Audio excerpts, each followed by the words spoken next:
बाबा जी और हुजूर जी की प्यारी साध संगत जी राधा स्वामी जी। संगत जी एक बड़ी ही दुखद खबर के साथ हाजिर हुए हैं। बहुत भारी दिल से आपको यह बात बतानी पड़ रही है कि वह 23 साल का नौजवान सेवादार जो कुछ दिन पहले ब्यास नदी में बह गया था, उसकी बॉडी अब मिल चुकी है। पहचान करना आसान नहीं था, लेकिन उसके हाथ में पहना हुआ एक ब्रेसलेट उसकी सबसे बड़ी पहचान बना। बताया जा रहा है कि भाई की बॉडी पानी के बहाव के साथ पाकिस्तान की ओर चली गई थी और फिर लहरों ने उसे वापस हमारी तरफ पहुंचा दिया। जब स्थानीय लोगों ने नदी के किनारे बॉडी देखी तो सबसे पहले उन्हें यही लगा कि यह शव पाकिस्तान से बहकर आया है, लेकिन जब जेब की तलाशी ली गई तो उसमें भारतीय करेंसी मिली और तब साफ हो गया कि यह किसी भारतीय युवक की ही बॉडी है जो शायद किसी नदी या नहर में डूबा था। आगे जांच में यह सच्चाई सामने आई कि यह वही सेवादार भाई था जो सेवा करते हुए ब्यास नदी में गिर गया था। लोगों ने बताया कि बॉडी इतनी खराब हालत में थी कि पहचान पाना लगभग नामुमकिन था, लेकिन जिस दिन से यह हादसा हुआ था उसी दिन से उसकी तस्वीरें व्हाट्सएप पर घूम रही थीं।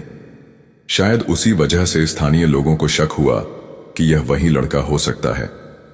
जब अधिकारियों ने जांच की तो यह बात सच साबित हुई और लड़के के हाथ में चांदी के ब्रेसलेट से उसके परिवार वालों ने उसकी पहचान की।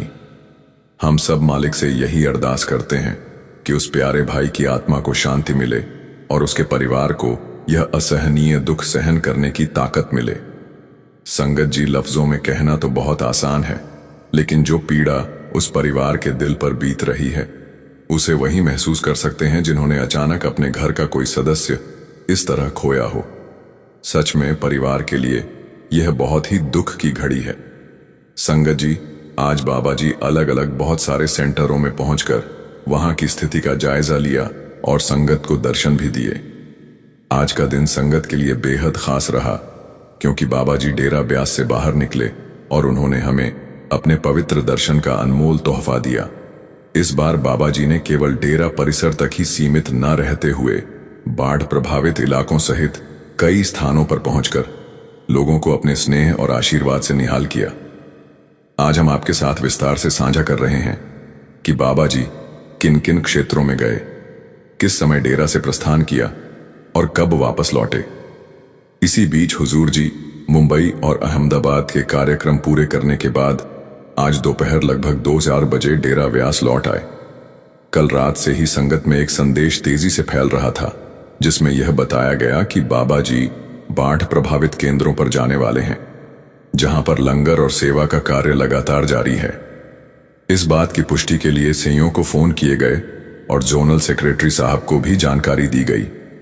आज सुबह लगभग 10:30 बजे बाबा जी ने डेरा ब्यास से प्रस्थान किया। सबसे पहले वे बटाला सेंटर पहुंचे, वहां संगत के दर्शन किए और चल रही सेवा के बारे में जानकारी ली। इसके बाद उनका अगला पड़ाव गुरदासपुर के विभिन्न सेंटर रहे। वहां बाबा जी ने संगत से मुलाकात की, सबका हालचाल पूछा और हर जगह थोड़ी देर रुककर अपना आशीर्वाद दिया। फिर बाबा जी ब्रह्मपुरा सेंटर पहुंचे, वहां उन्होंने संगत से आत्मीयता के साथ बातचीत की। इसके बाद क्रमशः दीनानगर, ताराघर और नरोट, जयमल सिंह में भी बाबा जी ने दर्शन दिए। इस दौरान रास्ते में आने वाले कुछ छोटे छोटे केंद्रों पर भी बाबा जी ने संगत से मिलकर उन्हें हौसला और आशीर्वाद प्रदान किया। जब बाबा जी बमियाल सेंटर पहुंचे तो वहां की संगत भावनाओं से भर उठी। कई दिनों से वहां लगातार सेवा चल रही थी और बाबा जी के अचानक दर्शन पाकर संगत की आंखें नम हो गईं। कल डेरा में भी बाबा जी ने स्पष्ट शब्दों में कहा था कि यह समय सेवा का है।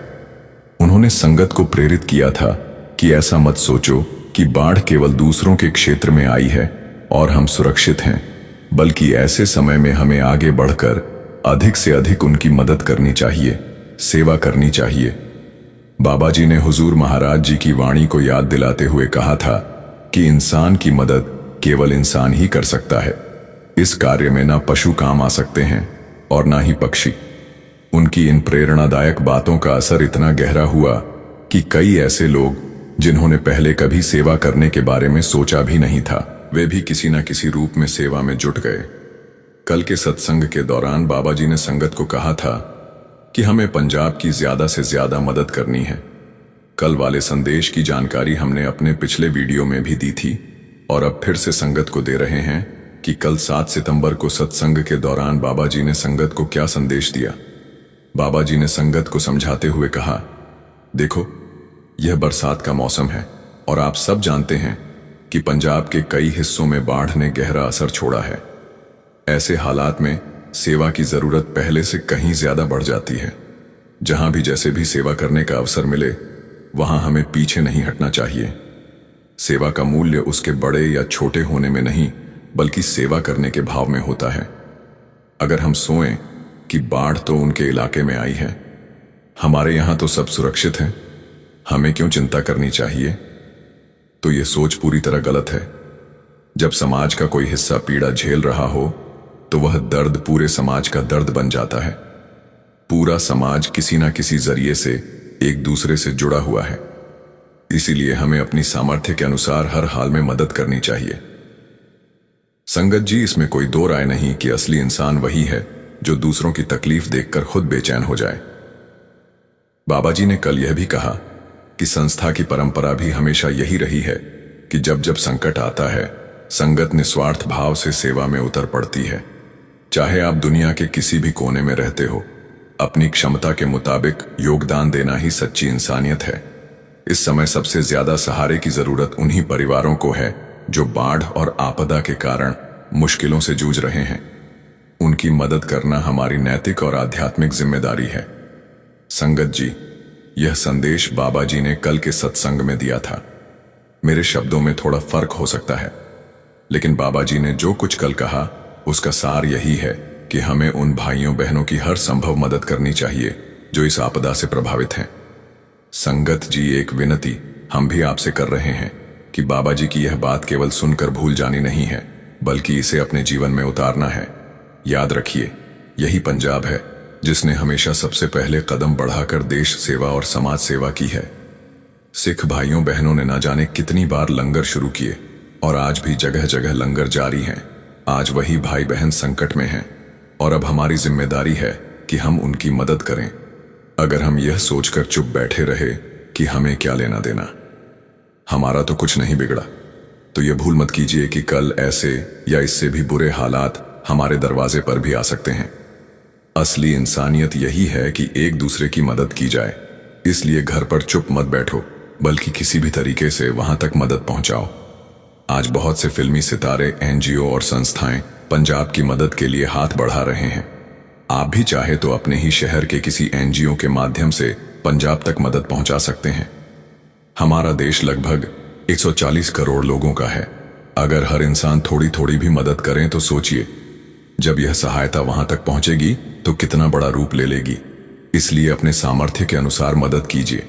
सेवा या मदद का असली माप उसकी मात्रा नहीं बल्कि उस भाव से होता है जिसके साथ आप मदद करते हैं। अगर आपके मन में सचमुच सेवा का भाव है तो किसी भी रूप में दी गई मदद अनमोल हो जाती है। संगत जी, आपसे एक छोटी सी विनती है, इस वीडियो को जितना हो सके ज्यादा से ज्यादा शेयर कीजिए ताकि बाबा जी का यह संदेश हर दिल तक पहुंच सके और सब मिलकर पंजाब के बाढ़ पीड़ितों की सहायता कर सकें। आपका एक शेयर करना भी एक तरह से सेवा ही होगी, क्योंकि बाबा जी का संदेश हमें ज्यादा से ज्यादा संगत तक पहुंचाना है। और अब जाते जाते एक आग्रह है, कमेंट में राधा स्वामी जरूर लिखें और खुशी खुशी इस चैनल को सब्सक्राइब भी कर लें। राधा स्वामी जी।